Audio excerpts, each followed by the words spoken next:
practicing tools can be the factor that takes you to the next level, and there are so many to choose from, it can be overwhelming, but if you want to learn the 5 that I use every day and don't think I could live without, you're in the right place.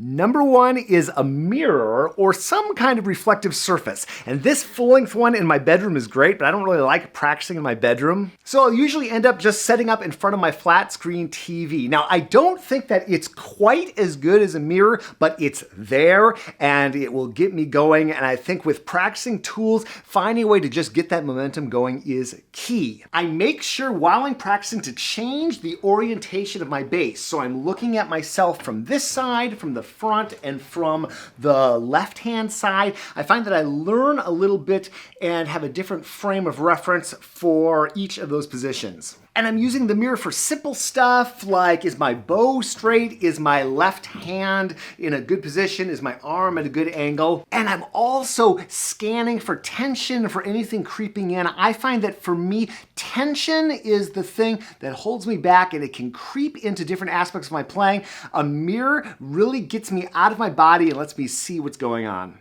Number 2 is a way to track my practicing. So I use this practice app called Modacity. I've been using it for about 6 years, but you could use any kind of workout timer or even good old pencil and paper. I find it really helpful to jot down what I want to do. That makes it really easy in this app. I just have a list of what I'm practicing, and that takes the planning of the practicing out of the actual practice session. I find that if I try to plan and practice in the same session, it's like overwhelming and I never really get started. And all of these are tools to help me get started and make the most of my practice time. So using something like this app, I find key. I use it every single day and I associate this color with practicing. Number 3 for me is rosin, and having good rosin is so critical as a string player, as a double bass player, and I am loving this rosin from the sponsor of today's video. This is Upton Bass's new rosin. There are definitely some similarities to Pops, but the color is a bit different. It's a bit darker than Pops. It reminds me a bit of, it's like 70-80% Pops, 20-30% Carlson or Nyman's, one of those Swedish rosins. I have found it to be really quick responding, to get a great tone, maybe a little bit of a darker tone than Pops, but with that same response and not much buildup on the strings. You can learn more about this rosin in the link in the description below and everything else Upton does, and thanks for sponsoring the video. Number 4 is my iPad. Oh my goodness, this really changed everything about practicing for me when I discovered it. I started using the app Fourscore right when I got this iPad. I think that was in 2017, and I found it to be super duper useful.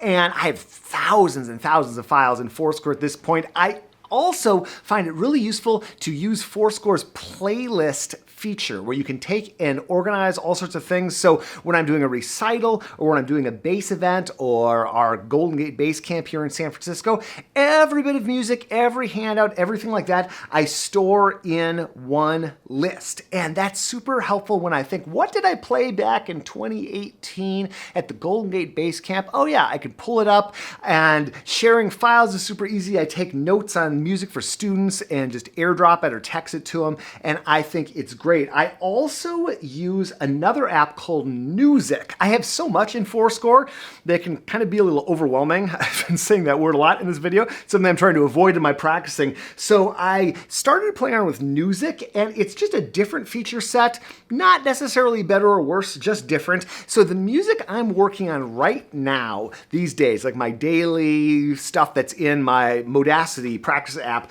I have that in a duplicate list here in Newsic. And I just go through, and as I'm doing one item on Modacity, I'm here in the iPad and I click through.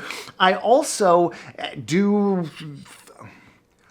find it really useful for gig music. So when I have something coming up with the San Francisco Symphony or perhaps another ensemble, I will have that in my iPad too. And in Modacity, I have a part of my practicing that just says gig music. And so whatever's coming up, and if I don't have a gig, I usually have a gig, but if I don't, I just skip that.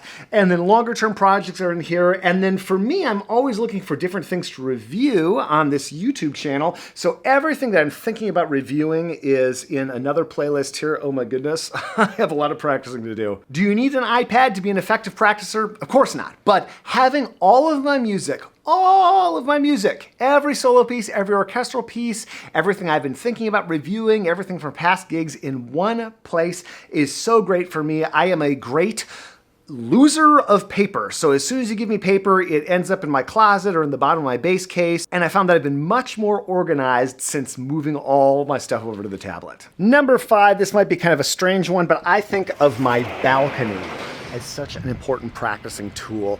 And by that, you don't have to have a balcony. You could even use a hallway or anything, but it's just a place to reset and take a break.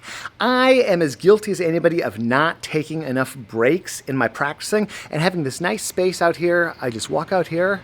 If it's a sunny day like today, taking some sunshine, sit at the table, drink a little water, that kind of thing. And I find that the gains for me happen so frequently when I am taking a break, giving myself a chance to process what I've been working on, giving my muscles a chance to relax, getting a little sunshine, that's great. And I will even go, if I'm really feeling luxurious, I will go and lay down on my outside couch. That's a truly great break. And yeah, I take a few minutes, maybe I have a snack if I've been practicing for a while, and I find that I come back to the bass refreshed and ready to go and start anew. I remember an interview I did with the wonderful Luis Celis, who got a job in the Cincinnati Symphony recently, and he talked about how you treat practicing, or he does, like going to the gym and lifting weights. The gains happen as you're recovering. I've been thinking about that a lot in my practicing, and if you want to learn more from Luis, check out this video. We've got it linked up.